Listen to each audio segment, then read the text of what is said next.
Hey, today is July 10th, but I'm going to be making a recap video of the trades I took on July 9th, which is a Friday. There was a lot of activity, in my opinion, a lot of good setups to capitalize on.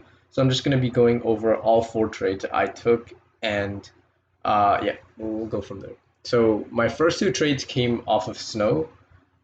So let's start off with the higher time frame as always. So on a daily time frame, you can see that Snow had this massive sell-off from 429, but it recently caught momentum back to the upside. And for the last month and a half, we've been consolidating from around 231 to around 252.8 to 255. So we've been consolidating in a 20-point range for Snow over the last month. And all I'm essentially doing is I'm looking to take a breakout of this consolidation period, targeting 45-minute supply. So let's go down now to an intraday time frame where I can really analyze my entries and exits. So one more thing, let me go to 1 hour. I can show you the exact level that I was looking at on Snow. So the exact level was, there were two actually. There was this 252.8 level. You can see that we've rejected here multiple times, and then we had this 255 level, which we rejected 1, 2, 3, and then 4, which would have been a good target for the first trade. And then we had this trendline resistance as well. So just this general area, sometimes resistance can be marked up in a single line, but sometimes I like to use it as a square or a rectangle. So you can see that we had this trendline resistance and this level at 252.8, double confirmation in my opinion, more of a high probability trade. So let's go down to a 5-minute time frame now. So this first trade I took netted me close to, I believe, 219 US dollars after commissions, around 20-30% return on investment. This trade was right off of the open. You can see that I saw pretty good movement in pre-market. We were trading right next to the level, and then as soon as this candle opened, we took off. So my entry could have been a little bit better. It was right here once we broke the 252.8 key level. I think a better entry, in my opinion, would have been the break of this trendline resistance, but nonetheless, it was a good entry. I don't remember my exact fill, but I remember getting filled closer to like 2.3. I scaled on the way out. I scaled one out at 3. I scaled another one out at 4. My final target was 255, so I did scale out 2/3 of my position. I wanted another runner for 45-minute supply, or at least 260 next psychological number. However, we did not get that. We found resistance at the 255 key level, and hence as soon as we started pulling back, I took out my last contract for break even. So a couple of things to learn from this trade. First, this trade was right off of the open. So when I trade right off of the open, I will always size out. I went in with the $600 position size, which is half of my normal position size. I tend to go in with about $1,000, but I did size down. And the only reason because of that is, one, it's a Friday, and two, I'm trading right off of the open. So there's increased volatility, there's increased momentum. There's a lot of things which can go right, a lot of things which can go wrong. So just to protect myself, I'll always size down near the open, and that's exactly what I did. If I go to a 1-minute chart, I enter off of 5-minute and 1-minute, but you can see that this first 5-minute candle was a straight green candle up. So you can see that Snow clearly had momentum in the morning, and that's the type of market you want to trade in. So that was my first trade on Snow. My second trade on Snow was, my thought process was that, okay, we found resistance at this 255 key level, but buyers are still holding us up. We as soon as we breached low day, buyers bought us right back up. We were forming higher lows. So my thought process is that, okay, if we can increase in volume and momentum towards this 255 key level, I will be interested in a breakout. Obviously, the final target would have been 260, whatever, 45-minute supply, close to 266. But keeping in mind that it is a Friday and options do expire and data decay is more rapid on Fridays, 260 would have been a reasonable target.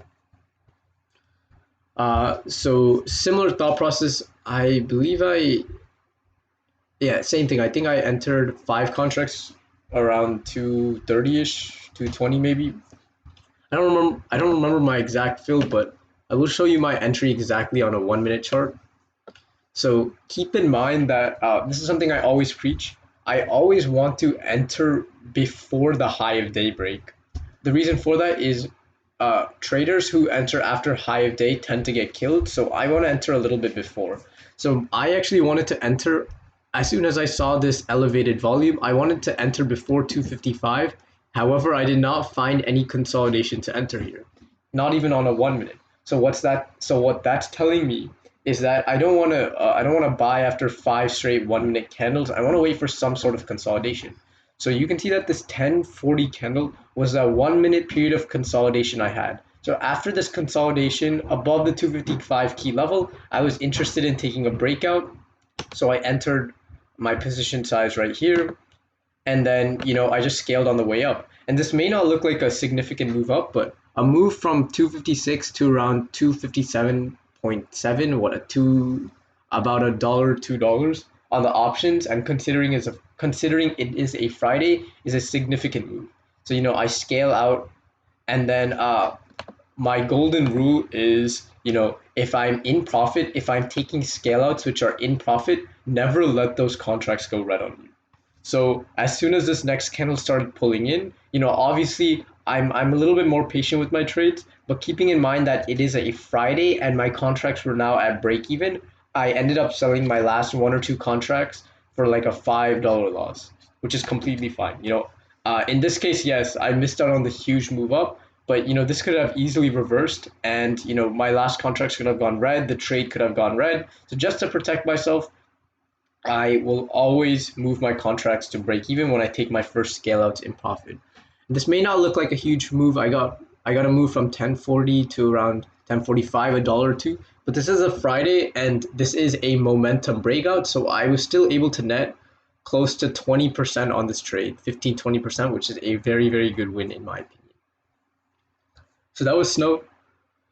Now I'm going to go over to Apple. I did not cover the higher time frame for this. Let me go ahead and do that now.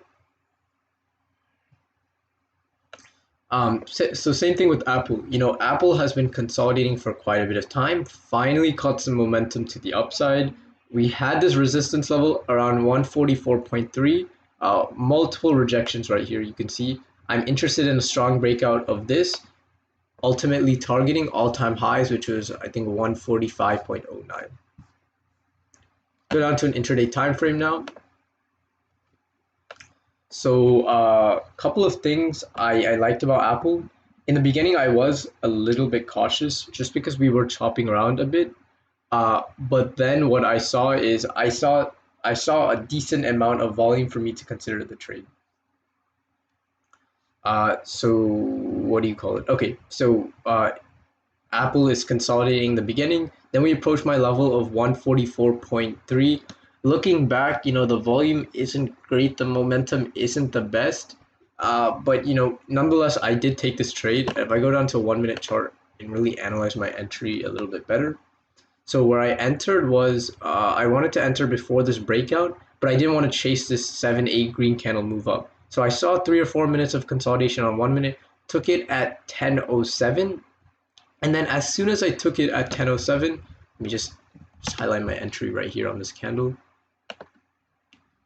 As soon as I took it at 10:07, I saw something which I did not like.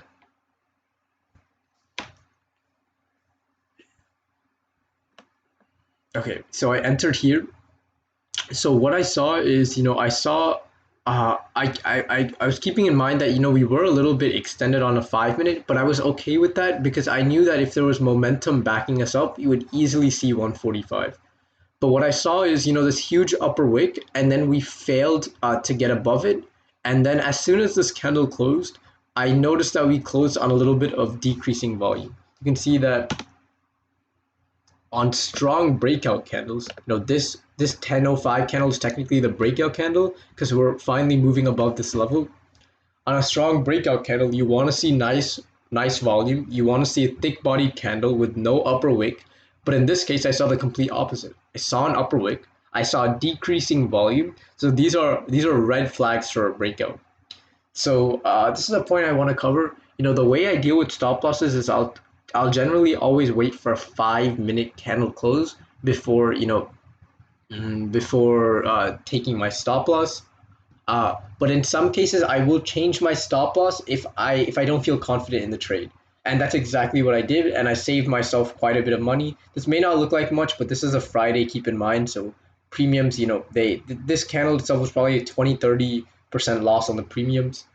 So I entered right here, saw this upper wick with saw this decreasing volume, saw that we were a little bit extended on the 5 minute. So I was thinking that okay, we do not have the momentum to continue going higher.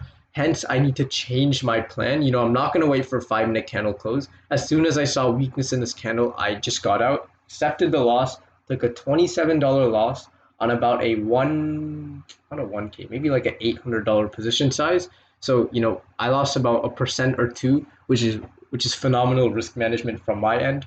So basically, the moral of the story from this Apple trade is, be patient with your trades. For me, the way I do that, I don't get faked out, is by waiting for 5 minute candle closes. However, if there are red flags telling you to get out, then you don't necessarily need to wait for 5 minute candle close. If you know your plan is failing, then just get out and then you can reevaluate and enter later. I personally did not find another entry after seeing this, decreased volume right here. I realized that, my entry was a little bit chased and there wasn't enough momentum backing it up, but I still did give Apple the chance, just didn't go right away, which is perfectly fine. Not all trades are going to work out in your favor, and this is a perfect example of that. So I took a $27 loss on Apple. My final trade was on PayPal. Okay, so what did I like about PayPal?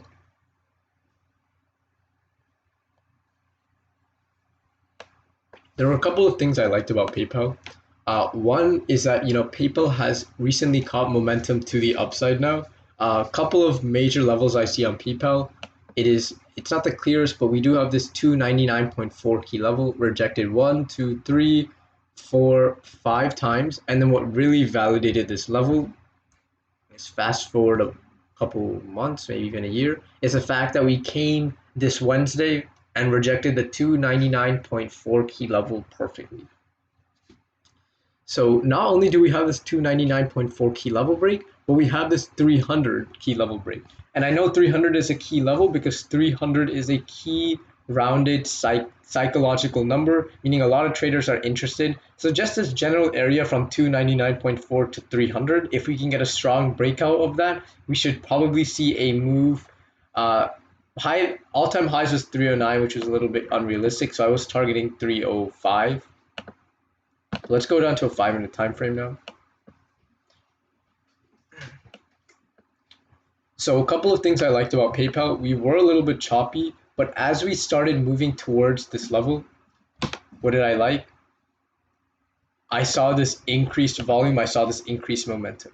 You can see that the volume from 10:30 all the way till 11 is significantly greater than the volume in the morning, letting me know that buyers are interested, letting me know that buyers have a potential of taking us above the 299.4 key level. So if I go on a 1 minute chart now,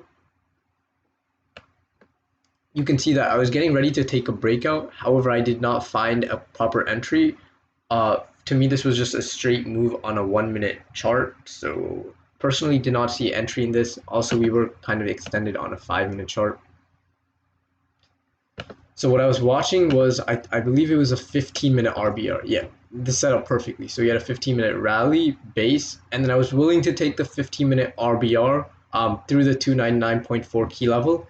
And I really wanted to get in before 300 because I knew retail would be chasing here.